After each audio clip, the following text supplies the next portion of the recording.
दोस्तों, आज हम बात करने वाले हैं एक ऐसे इंसान की कहानी जिसने 21 दिनों तक दुनिया के सबसे खतरनाक जंगल में अकेले जिंदा रहने की जंग लड़ी और मौत को हराकर वापस लौटा। जिस जंगल की हम बात कर रहे हैं वो कोई आम जंगल नहीं, ये है अमेजन रेन फॉरेस्ट। और अगर कोई इसमें खो जाए तो उसका जिंदा बच पाना लगभग नामुमकिन है। यहाँ हर तरफ जानलेवा जानवर, सांप, जहरीले कीड़े, डरावनी आवाजें और मौत से भरा सन्नाटा है। लेकिन इस इंसान ने भूख से लड़ाई की, जख्मों से लड़ा, कीड़े खाए और नदी की तेज धाराओं में बहने के बाद भी हार नहीं मानी। और सबसे हैरान करने वाली बात, ये कोई फिल्मी कहानी नहीं बल्कि एक सच्ची घटना है। तो दोस्तों, इस वीडियो को अंत तक जरूर देखना क्योंकि आज की कहानी आपको हिलाकर रख देगी। तो चलिए दोस्तों, शुरू करते हैं आज का ये रोंगटे खड़े कर देने वाले वीडियो। यह कहानी शुरू होती है अक्टूबर 1981 से। योसी गिन्सबर्ग 22 साल का एक नौजवान इजराइल के तेल अवीव शहर में जन्मा और पला बढ़ा था। योसी ने किशोरावस्था में ही इजरायली नौसेना की सेवा की थी और उसके बाद पढ़ाई पूरी करके एक आम जिंदगी जीने के बजाय वह कुछ अलग करना चाहता था। उसे बचपन से ही दुनिया घूमने और खास तौर पर अमेजन जंगल के रहस्यमय जीवन को देखने का जुनून था। उसने एक किताब पढ़ी थी, पपियों, जिसमें भागने, जिंदा रहने और जंगल के भीतर की कहानी थी। इस किताब ने योसी के भीतर एक आग जला दी थी, जंगल को असल में महसूस करने की इच्छा। यही इच्छा उसे दक्षिण अमेरिका खींच लाई। वह अकेला ब्राजील और पेरू होते हुए बोलिविया पहुंचा, जहां उसकी जिंदगी का सबसे बड़ा मोड़ आने वाला था। बोलिविया की राजधानी, योसी वहीं एक सस्ते हॉस्टल में ठहरा हुआ था जब उसकी मुलाकात 3 अलग अलग देशों से आए 3 लोगों से हुई। पहला था मार्कस स्टैम, एक शांत स्वभाव का स्विस नागरिक जो पेशे से शिक्षक था। दूसरा केविन गेल, एक युवा अमेरिकी फोटोग्राफर जो जंगलों की तस्वीरें लेना चाहता था। तीसरा कार्ल रूप्रेक्टर, एक ऑस्ट्रियन व्यक्ति जो खुद को जंगल गाइड बताता था। कार्ल ने दावा किया कि वह अमेजन जंगल के भीतर एक दूरदराज इलाके तक गया है जहां एक अज्ञात जनजाति रहती है और वहां तक कोई पर्यटक नहीं पहुंचा। योसी को यह सुनकर ऐसा लगा मानो उसका सपना सच होने वाला है। कार्ल के नेतृत्व में चारों ने जंगल की यात्रा का निर्णय लिया। कुछ ही दिनों में योजना बन गई और नवंबर 1981 के पहले सप्ताह में वे लोग जंगल की ओर निकल पड़े। उनकी यात्रा की शुरुआत अपोलो नाम के एक दूरस्थ गांव से हुई। वहां से वे अंदर की ओर पैदल बढ़ने लगे। गीले जंगल, कीचड़, बारिश और हर तरफ हरियाली। शुरुआत के 2-3 दिन उत्साह में कट गए। जंगल का अनुभव रोमांचक था, लेकिन धीरे धीरे हालत बिगड़ने लगी। लगातार बारिश से रास्ते दलदल में बदल गए थे, खाने की कमी होने लगी थी और सबसे बड़ी समस्या मार्कस के पैरों में छाले और संक्रमण। वह ठीक से चल नहीं पा रहा था। अब बाकी सदस्यों को यह भी लगने लगा कि कार्ल का रास्ता सही नहीं है। वह बार बार दिशा बदलता, उसकी बातों में विरोधाभास दिखने लगा। आखिरकार एक अहम फैसला लिया गया, अब सब साथ नहीं चल सकते, हमें अलग अलग होकर बाहर निकलने की कोशिश करनी चाहिए। चारों तरफ पानी और दलदल हो चुका था, आगे पैदल जाना बेहद मुश्किल था। तब निर्णय हुआ कि एक नाव बनाई जाए और चारों ने मिलकर राफ्ट तैयार करना शुरू किया। जंगल से बांस, लकड़ी की मोटी छड़ियाएं और बेलें इकट्ठा की गईं। कई घंटों की मेहनत के बाद एक पतली लेकिन तैरने लायक अस्थायी नाव बनी, लगभग 5 मीटर लंबी और 1.5 मीटर चौड़ी। रस्सियों और बेलों से उसे बांधा गया था। यह नाव बेहद असंतुलित थी, लेकिन किसी तरह पानी में उतर सकने लायक थी। चारों लोगों ने उसे नदी में उतारा। कुछ सामान प्लास्टिक में लपेटकर सुरक्षित रखा गया था। शुरुआत में नाव धीरे धीरे नदी में बहती रही, लेकिन जैसे जैसे बहाव तेज हुआ, नाव की गति भी अस्थिर होती गई। एक तीखा मोड़ आया जहां धाराएं तेज थीं और सामने एक चट्टान दिखी। नाव झटकने लगी। इस बीच नाव में दिशा को लेकर बहस शुरू हो गई। केविन और कार्ल के बीच कहासुनी हुई और स्थिति बिगड़ गई। नाव हिचकोले खाने लगी और तय किया गया कि उसे अब किनारे लगाना होगा। सभी लोग किसी तरह नाव को रोककर नदी किनारे उतरे। सब गीले और थके हुए थे। वहीं बैठकर गंभीर बहस हुई, अब कैसे आगे बढ़ा जाए। आखिरकार यह फैसला हुआ, कार्ल और मार्कस, जो अब ठीक से चल नहीं पा रहे थे, वापस अपोलो गांव तक पैदल लौटेंगे, जबकि योसी और केविन नदी के रास्ते नाव से आगे बढ़ेंगे। अगले दिन वे गले मिले और 2 लोगों की नाव दोबारा बहाव में छोड़ दी गई। इस बार सिर्फ योसी और केविन उसमें थे। योसी आगे बैठा था और केविन पीछे, दिशा नियंत्रित करने के लिए। बहाव तेज होता गया। कई घंटों तक सब ठीक चला, लेकिन फिर वही मोड़ आया जहां तेज धाराएं एक चट्टान से टकरा रही थीं। नाव असंतुलित होने लगी। केविन चिल्ला रहा था, नाव को सही दिशा देने की कोशिश कर रहा था। यॉसी पूरी ताकत से नाव को नियंत्रित करने की कोशिश कर रहा था, लेकिन नदी की धारा बेहद तेज थी। अचानक एक जोर का झटका आया। नाव सीधी एक बड़ी चट्टान से जा टकराई। धक्का इतना तेज था कि नाव पलट नहीं सकी, बल्कि उसका आगे का हिस्सा ऊपर की ओर उठा और चट्टान पर अटक गया।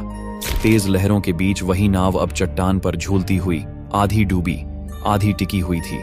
यॉसी और केविन किसी तरह उस नाव के टूटे हिस्से को कसकर पकड़कर बैठे रहे। पानी का बहाव चारों ओर से टकरा रहा था, लेकिन वे उस क्षण किसी तरह टिके हुए थे। इसी बीच हांफते हुए केविन ने जोर से कहा, तुम यहीं रुको, मैं किनारे पर पहुंचने की कोशिश करता हूं। जैसे ही पहुंच जाऊं तुम रस्सी फेंकना, मैं तुम्हें खींच लूंगा। यॉसी ने सिर हिलाकर हामी भरी। केविन उस डगमगाती नाव से किसी तरह निकलकर चट्टानों को पकड़ते हुए पानी से जूझता हुआ धीरे धीरे रेंगते हुए नदी के किनारे की तरफ बढ़ा। ऊपर खड़े होकर उसने यॉसी को नीचे देखा। वह अब भी उस नाव के टुकड़े को थामे चट्टान से चिपका हुआ पानी के बीच खड़ा था। यॉसी ने जोर से आवाज दी, रस्सी फेंको, जल्दी। लेकिन ठीक उसी वक्त एक और बड़ा भारी बहाव आया। तेज लहरें चट्टान से टकराईं, नाव हिली, यॉसी का संतुलन बिगड़ा और अगले ही पल वह सीधे पानी में गिर पड़ा। तेज धारा ने उसे पकड़ लिया। यॉसी कुछ पकड़ने की कोशिश करता रहा, लेकिन सब बेकार। वह तेजी से बहता चला गया, उस चट्टान से दूर, उस नाव से दूर, उस किनारे से दूर। ऊपर खड़ा केविन स्तब्ध रह गया। उसने सब कुछ अपनी आंखों से देखा। वह कुछ कर नहीं पाया। यॉसी उसकी आंखों के सामने उस बेरहम नदी में बहता चला गया। यॉसी जब तेज बहाव में केविन से बिछुड़ गया तो वह काफी देर तक नदी में बहता रहा। बहते बहते उसका शरीर एक चट्टान में अटक गया और वहीं किनारे पर कीचड़ और पत्थरों में उलझकर बेसुध गिर पड़ा। शाम तक वहीं पड़ा रहा। फिर जब धीरे धीरे होश आया तो उसने देखा कि वो नदी के किनारे अकेला पड़ा है। उस वक्त उसे कुछ समझ नहीं आया। उसने खुद को समेटा और धीरे धीरे जोर जोर से रोने लगा। मार्कस, केविन, कहाँ हो तुम लोग? उसकी आवाज नदी में गूंजी, पेड़ों से टकराई, लेकिन जवाब कोई नहीं था। वह खुद को खींचते हुए थोड़ा आगे बढ़ा और एक पेड़ के नीचे जाकर बैठ गया। अब शाम ढल रही थी और जंगल का सन्नाटा तेज हो चला था। उस रात वह डर के साए में पेड़ के नीचे पड़ा रहा, आंखें खुली, शरीर कांपता हुआ। अगली सुबह जब वो उठा तो पानी की तलाश में फिर से नदी किनारे की ओर गया। तभी दूर से उसे किसी चीज के टकराने की आवाज सुनाई दी, जैसे कोई बर्तन किसी चट्टान से टकरा रहा हो। उसने दौड़कर आगे जाकर देखा तो एक बड़ा सा थैला पानी में उलझा हुआ था। वही बैग जो उसके साथ बहते समय नदी में गिर गया था। वह भागकर पानी में कूदा, पत्थरों से फिसलता हुआ किसी तरह बैग को खींचकर बाहर निकाला। बैग पूरी तरह भीग चुका था, लेकिन अंदर कुछ चीजें अब भी सलामत थीं। एक पुराना नक्शा, एक बाइबल और भूख कम करने की गोलियां। ये सब उसने उसी दिन अपनी यात्रा के वक्त साथ रखी थी और अब तीनों चीजें उसे वापस मिल चुकी थीं। उसी शाम जब वो फिर अकेला जंगल में बैठा था, उसे अपने माथे पर कुछ चुभता सा महसूस हुआ। सूजन थी, लेकिन उसके अंदर कुछ हलचल थी। जब उसने गौर से देखा तो उसमें एक कीड़ा घुस चुका था। कांपते हाथों से उसने बैग से वो छोटी सी चाकू निकाली, फिर अपनी ही चमड़ी को धीरे धीरे चीर दिया। जिंदा कीड़ा उसके माथे से निकलते देख उसकी रूह कांप गई, दर्द से चीख निकल गई, लेकिन उसने हिम्मत नहीं छोड़ी। अगले दिन सुबह वह फिर नदी किनारे के रास्ते बढ़ा। चलते चलते उसे दो छोटे पक्षियों के अंडे दिखे। भूख अब असहनीय हो चुकी थी। उसने एक अंडा उठाया, अंदर अधपका बच्चा था। वो इसे खाना नहीं चाहता था, लेकिन पेट की आग ने उसे मजबूर कर दिया। उसने एक अंडा खा लिया और दूसरा अंडा वहीं छोड़ दिया। खाने के बाद वह रुका और मन ही मन उस मां पक्षी से माफी मांगी। फिर वह जंगल के और भीतर चला गया। चलते चलते उसे एक पुराना इंसानी ठिकाने जैसा इलाका मिला। टूटी लकड़ियां, कुछ पुराने डिब्बे और खाली डिब्बे। शायद किसी वक्त यहां कोई आया होगा। वह थोड़ी देर वहां बैठ गया। उसने अपने गीले मोजे निकाले और जैसे ही उसके पैरों की चमड़ी दिखी, घाव थे, मवाद बह रही थी। उसे याद आया जब मार्कस के भी पैर ऐसे ही सड़ने लगे थे। उसने वहीं बैठकर जोर जोर से रोना शुरू कर दिया। मार्कस, माफ कर दो, मुझे नहीं पता था तुम्हारे पैरों की हालत इतनी खराब हो गई थी। उसने अपने पैरों के घावों को देखकर यही सोचा, शायद मार्कस कभी जिंदा नहीं निकल पाया होगा। उसकी आंखों में सिर्फ उसका चेहरा था, थका हुआ, दर्द में डूबा हुआ। वह कुछ देर बाद फिर आगे बढ़ा। उसे एक जगह पैरों का निशान दिखाई दिया। कुछ उम्मीद जागी, लेकिन जब उसने ध्यान से देखा तो वही रास्ता था और थोड़ी ही दूरी पर वही अंडा पड़ा मिला जो उसने पहले खाकर वहीं फेंका था। यॉसी को समझ आ गया, वो चक्कर में फिर उसी जगह लौट आया है। वह चीख पड़ा, पेड़ों को लात मारी, खुद को जमीन पर फेंक दिया, जोर जोर से चिल्लाने लगा, क्यों क्यों बार बार यहीं। उधर दूसरी तरफ केविन नदी किनारे एक बड़ी चट्टान के पास बेसुध पड़ा था। तभी पास के गांव से आ रहे कुछ लोग लकड़ियां चुनने जंगल में निकले थे। उनमें से एक की नजर केविन पर पड़ी। उन्होंने दौड़कर देखा तो वो जिंदा था, मगर बहुत ही कमजोर और घायल हालत में। गांव वाले उसे सहारा देकर अपने साथ गांव ले आए। उन्होंने उसके जख्म साफ किए, खाना दिया और आराम कराया। 2 दिन तक केविन सिर्फ सोता रहा, होश आता जाता रहा। लेकिन तीसरे दिन उसने आंखें खोली और पहली बात यही पूछी, योसी क्या वो जिंदा है? गांव वालों ने सिर झुका लिया।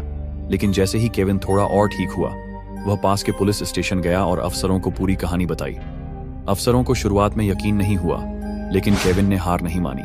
उन्होंने एक हेलीकॉप्टर से तलाशी का आदेश दिया। उधर योसी अब जंगल में चलने लायक भी नहीं रह गया था। तभी उसे ऊपर से हेलीकॉप्टर की आवाज सुनाई दी। वह दौड़ा, हांफता हुआ एक खुली सी जगह तक आया और लाल कपड़ा निकालकर उसे हवा में लहराने लगा। हेलीकॉप्टर उसके ठीक ऊपर से गुजरा, लेकिन घने पेड़ों की वजह से कोई उसे देख नहीं पाया। हेलीकॉप्टर आगे निकल गया। योसी एकदम चुपचाप वहीं जमीन पर बैठ गया। उसकी आंखों से आंसू बह निकले।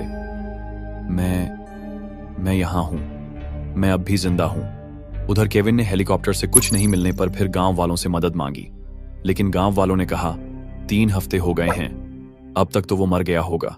लेकिन केविन ने हार नहीं मानी। इस बार वो खुद एक लकड़ी की नाव लेकर जंगल की ओर चल पड़ा, योसी को ढूंढने, चाहे जिंदा या मुर्दा। दोपहर के बाद योसी एक बड़े से पेड़ के नीचे बैठा हुआ था। उसके शरीर में अब कोई ताकत नहीं बची थी, आंखें लगभग बंद हो रही थीं और वो हल्की नींद में चला गया था। तभी उसे दूर से किसी की आवाज सुनाई दी, जैसे कोई कदमों की आहट हो। वह चौंक कर उठा और सामने देखा तो एक आदिवासी लड़की कुछ दूर खड़ी थी, घने पेड़ों के बीच छिपती सी, सहमी सी। जैसे ही उसकी नजर योसी से मिली, वह लड़की तेजी से भागने लगी। योसी ने लड़खड़ाते कदमों से उसका पीछा किया, चीख कर बोला, रुको, प्लीज रुक जाओ, मुझे मदद चाहिए। लेकिन लड़की रुकी नहीं और दौड़ती रही। योसी किसी तरह आगे जाकर उसे पकड़ने की कोशिश करता है और एक जगह पर थक कर जमीन पर बैठ जाता है। तभी वो लड़की पास आकर खड़ी हो जाती है। योसी हांफते हुए कहता है, मैं रास्ता भटक गया हूं, मुझे मदद चाहिए। उसके पास भी न खाने को कुछ था, न पहनने को कुछ ढंग का। वह भी दिनों से भटक रही थी। योसी को थोड़ी तसल्ली मिली। उसे लगा अब वह अकेला नहीं है।